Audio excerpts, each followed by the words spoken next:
September marks Sickle Cell Awareness Month. According to the CDC, this is the most common blood disorder in the country, and it can be debilitating. News 3 reporter Leandra Head highlights some of the medical advancements made to fight the disease and the journey of local sickle cell patients.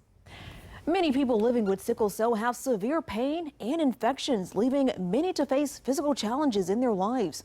The disease causes blood flow to be blocked, depriving one of oxygen.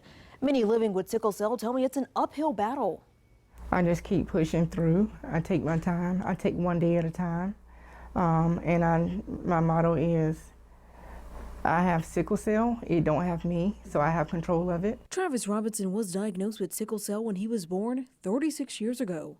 According to the CDC, the disease is inherited and is more common in African Americans compared to other ethnicities. Sickle cell, a main part of it is the excruciating pain that you have. You can't predict it, one, and then you feel like just knives start stabbing you like everywhere, wherever you're hurting at, and mostly it's like my chest, on my knee. Travis says he has major sickle cell attacks about 4 times a year, leading him to have to go to the emergency room. He started the Robinson Foundation to help others living with sickle cell. He says he enjoys helping others as a nurse. Unfortunately, sickle cell disease is a very painful disease that can rob individuals of their ability to do well in school, of their ability to hold jobs, of their ability to have families. This is what a normal red blood cell looks like. Sickle cell is a disorder that causes red blood cells to break down to a C shape, causing blood flow to be blocked in one's body.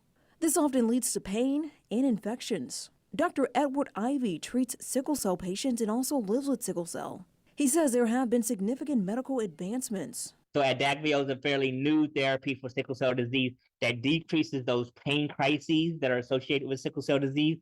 And on the horizon, there are new drugs that are still in the pipeline that have not been approved by the FDA yet, but that are on the verge of getting that approval. A common medication for sickle cell is hydroxia, which reduces pain and helps reduce the need for blood transfusions. Ayana Johnson, a high school senior, says she was out of school in the hospital due to the disease. Sometimes I describe it as glass breaking in my body. I had a crisis actually every month throughout the year last year, my sophomore year of high school, and I had some teachers that were also not very understanding, and they didn't want to accommodate my needs and what I needed for my sickle cell disease. Ayana was crowned Miss Virginia Teen in 2022. She advocated for sickle cell disease with lawmakers, including President Joe Biden. My message to other people who have sickle cell is just to continue to keep going and to keep fighting.